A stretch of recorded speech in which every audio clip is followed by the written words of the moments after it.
Hello there, one and all, and welcome to episode 398 of Love at First Scent with me, Persolaise, live on YouTube as always. Thank you very much for tuning in, whether you're watching live or you're watching the recording.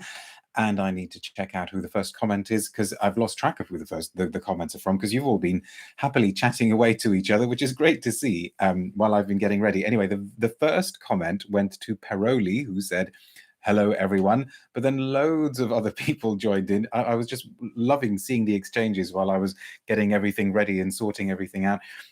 Rich Mitch is here. Pradeep is here. BJR says good morning. Gavin's here. Rachel's here and says, "Hello, friends. Duck, Gavin, Arya, Paroli, Pradeep, BJR." It's really, really very, very heartwarming. Especially at the end of a sort of fairly fraught weekend, or towards the end of a fraught, mind you, the weekend is not over. There's still a lot of work to be done. But anyway, enough about me and my work life balance, perfume work-life balance. Really, really great to see you all. Cyrus is here too. Headless Sense is watching as well. So is Polpo. Okay, so what is the plan for today for those of you who tend to tune in live? If all goes according to plan, we will do 3 videos back to back today, single perfume episodes. We're going to start with this latest from Trudon, and then we will go on to something from another brand, and then we will come back with something that is in no way, shape or form new, but I think it can probably count as a modern classic, a sort of contentious classic. And as that is going to be episode 400, I thought, oh, why not? Let's go a little bit into the past, not ancient history by any means. If you haven't already subscribed to this channel, please do consider doing so. I would be very, very grateful if you could help me get to 20,000 subscribers before the end of this year. And if you'd like to find out how you can support my work, you should be able to see a link to my Ko-fi page in the video description below. And one thing that I know I should keep saying, a lot of you very, very kindly remind me that I need to keep saying, is that if you've watched the video and you're enjoying it, please give it a thumbs up, because that really helps get it out there on YouTube. Right, enough of all of that. What are we doing today? This is, as you can see, brand new from Trudon.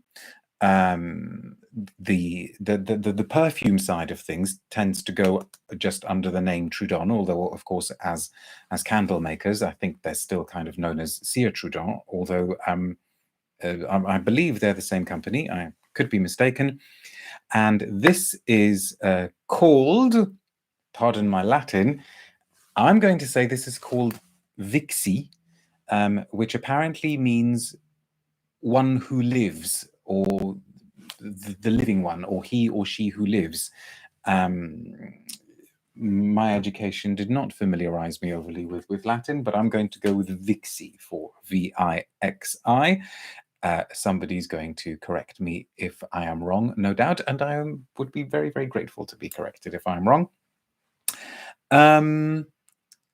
As is the way with the videos at the moment, I have also done a sort of pre-sprayed blotter type situation. So we have got some Vixi that was sprayed about, I suppose, maybe an hour and a half, an hour and 3/4 ago. So that should give us a pretty good sense of what the dry down is like. Although, having said that, I have already worn this. I received this a couple of weeks ago and I wore it straight away. And no, I don't need that blotter because I have already labeled a blotter with Vixi. And I forgot that I'd done that. And I've just realized that this is a sort of rather fetching shade of green, like their candle bottles, isn't it? Polpo says, "I lived." Ah, okay. So not "I am living" or let's not get into Latin grammar, okay? I was taken with this and I thought, right, this needs to be a Love at First Scent, because, I mean, you know, it didn't particularly make the earth move with great quakes and tremors of emotion, but it was enjoyable. Okay, here we go. It's very, very green to start with, which is, I think, what I liked about it.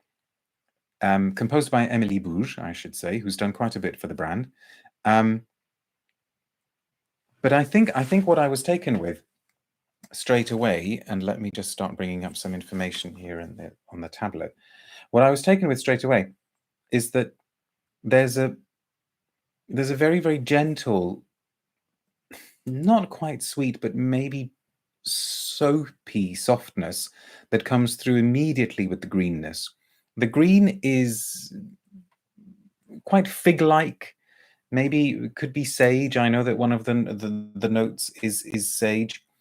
Interestingly, the official notes list cardamom, and I can't say that I get a particularly distinct cardamom in this, but you do get a sense of coolness, cold spice, and I think that's what makes the green not come across as quite as sort of strident and aggressive as it might have. Although I know at least one person in the chat so far said that they couldn't quite get on with this because they did find the greenness of the opening quite aggressive. So there we are. But the effect is sappy, very, very, very naturalistic, which is, I think, what I was drawn to, what I liked. And it took me back to a scent that I haven't thought about for years and years and years, and one which every now and then I kind of look it up online to see whether it's still available, because I remember I loved it so much and I put it on my list of the best perfumes of that particular year, whatever year it happened to be. I suppose it may have been, probably would have been, it was at the early days of Persolaise, so it could have been 2011, 2012. Anyway, the scent was Coven from Andrea Mack, the Icelandic artist who's got her own perfume brand. And I remember thinking that Coven was so enticingly witchy and kind of nocturnal and sappy and green and naturalistic and strange. Love, love, love Coven, says Rachel. Oh, and Aria says love Coven. Now, this isn't like Coven, but this is... It's almost like a kind of daytime version of Coven. So the connection for me is in the naturalness and in the greenness and in the fact that it seems to have tendrils and kind of coil its way around you. And maybe that's why its name is some conjugation of the verb to live, because everything here does feel alive.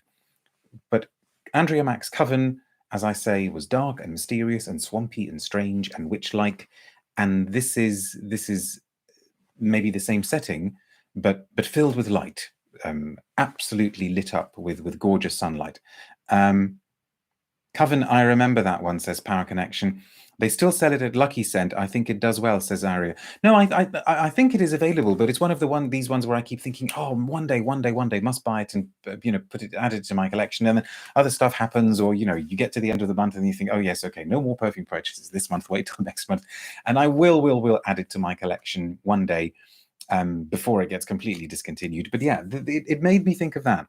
So you know how some green perfumes have a very, very austere, much more kind of urban, interiorized, very layered, elegant quality. So even though Chanel No. 19, to take the example of the most kind of stereotypically green scent that you can think of that a lot of you will have smelled, Chanel No. 19 does come across as naturalistic. It also has got such a kind of heightened sense of that Chanel haute couture. It's got so many layers and facets, and everything's kind of buttoned up and in the right place, that it doesn't ever feel like it could be a scent that you might encounter in real life out in the natural world. It's a very, very composed, very, very put together, very calculated sort of perfume.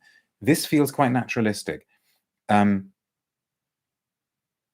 yet there is enough of some perfumey something else in there to make you realize that you are actually wearing something or smelling something that has been put together by a human mind, and it isn't just a smell that's been picked up from somewhere in nature and put in there. Now, what that is, I'm not sure, because it all kind of feels of a piece. I'm looking at the notes again, and they say cedar. Yes, absolutely, there is something woody that starts coming in the base, but again, not obviously in your face cedary. What are some of you saying? Coven had beautiful oak moss, says Power Connection. Keatstable says medium time lurker subscriber. Thank you very much. First time live chat commenter. Love this channel. That's very, very kind. And you are wearing Fico di Amalfi. Is that one of the many Ones from Acqua di Parma that has been discontinued. I don't know what they're doing with that blue Mediterraneo. We have got a very, very brief press release. I also have a very, very brief message that popped up on my screen from YouTube saying, chat disconnected. Please wait while we try to reconnect you. And then straight away it said successfully connected. So I hope you're still all able to chat. Don't know what YouTube is playing at. Okay. Very, very, very succinct, brief press release. It says Vixi is the latest addition to the Trudon fragrance collection, featuring a fresh, aromatic, and woody note. Yeah, maybe less of the. I mean, yes, okay, it is fresh in the sense that it's daytime and it's luminous, but fresh to me also always means fleeting, and this does feel like it has genuine weight to it. A journey towards light. Thank you very much. Vixi reveals the spiritual strength of a Nepalese sandalwood. Okay, I mean, it's not coming across as overly synthetically sandalwoody. We'll smell the pre-sprayed one. The sacred nature of sage, the freshness of bitter orange petit grain, natural oil, and the flowery perfume of jasmine essence. Experienced nose, Emilie Bouge, it says, imagined Vixi like a flow of life filled with clarity and exploration of inner light. And yes, I think that comes across.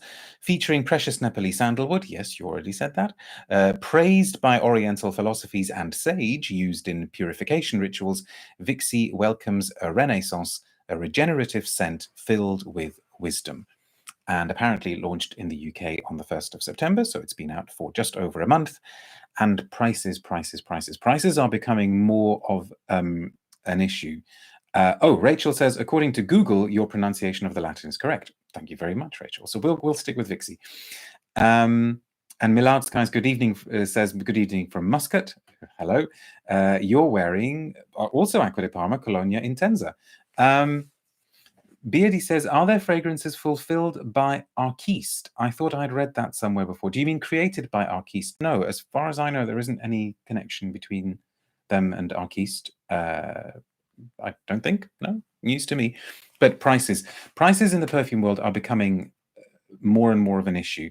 And as I said in the blog post that I just posted a few hours ago on the new Le Labo, I feel quite ambivalent discussing prices, because whether something is expensive or not is very, very relative, right? There are people for whom the thought of spending £600 on a bottle of perfume is absolutely nothing, and there are some for whom, it's the polar opposite. Never in a million years would they imagine, would they contemplate even spending anywhere near that much money.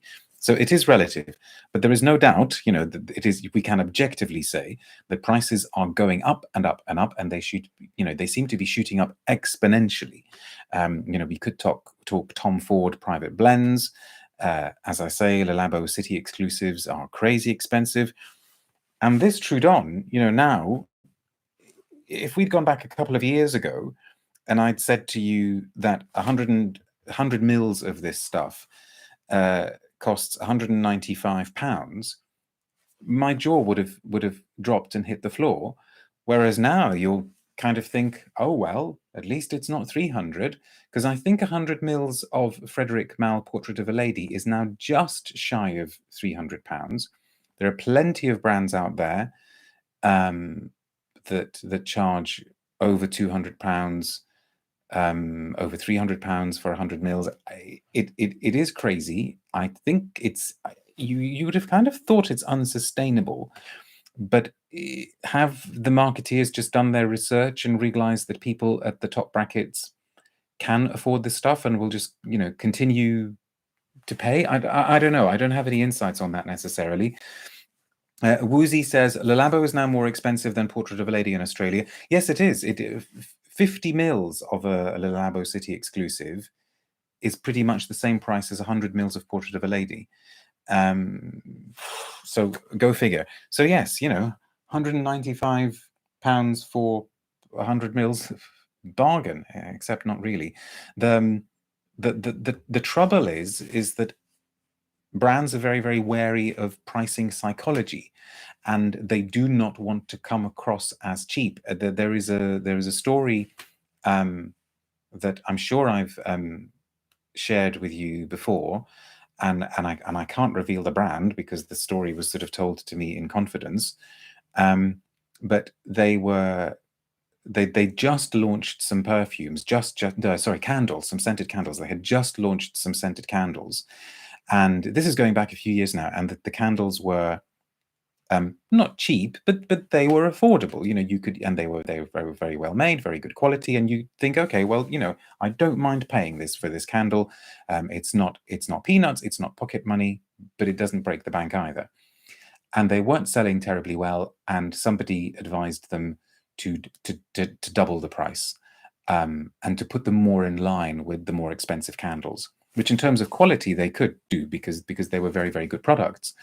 And then as soon as they doubled the price, they started selling like hotcakes. And pricing psychology is strange. It's a strange thing. It's like, I think people who have got that sort of money to spend think, oh, well, clearly this must be a superior product because it costs this much, therefore I will buy it. I don't know. But that's a sort of digression. And I think maybe it's a digression. I think it's a digression. I've been thinking about this, that I think we ought to save for another one of those Ask Me Anything episodes. I don't know, how do you feel about that? We haven't done an Ask Me Anything for a while, but I feel that within this sort of community, within those of us who, you know, those of you who tune in live religiously, I think there's an interesting discussion to be had about what's happening in the perfume industry at the moment. But let us get the pre-sprayed Vixi and see how it's doing. Gavin says perfume is very difficult for people to objectify, so people are very suggestible. Yes, but are they any more suggestible than any other things that they spend their money on? I don't know. I don't know. Perfume prices are really expensive here in South Africa, says Karen. I think this is something we ought to do a sort of special episode on. Anyway, pre-sprayed Vixi. Yeah, and okay, the woodiness, and actually, yes, this reminds me now from, you know, when I wore it out.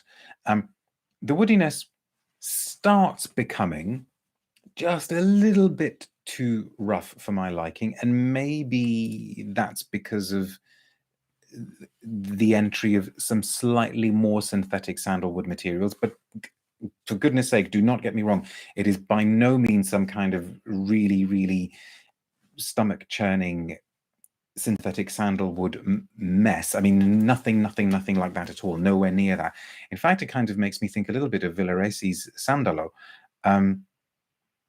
But what's great is that that green is still there. It's very, very, very well sustained, that contrast between the greens. And so I guess what's happening, if we want to kind of continue our little analogy, is that the sun is now starting to set.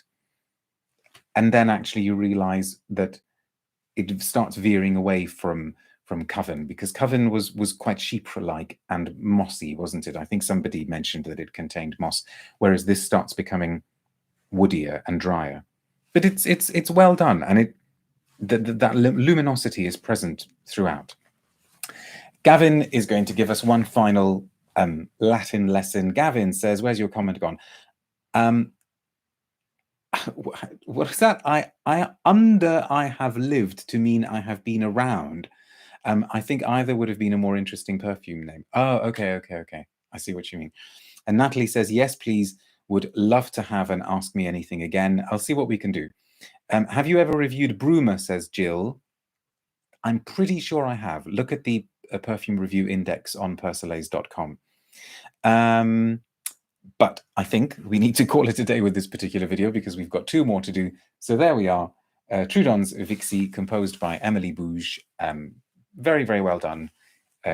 Green woody scent. Thank you very much for watching this one, and I will see you in a few minutes. Bye now.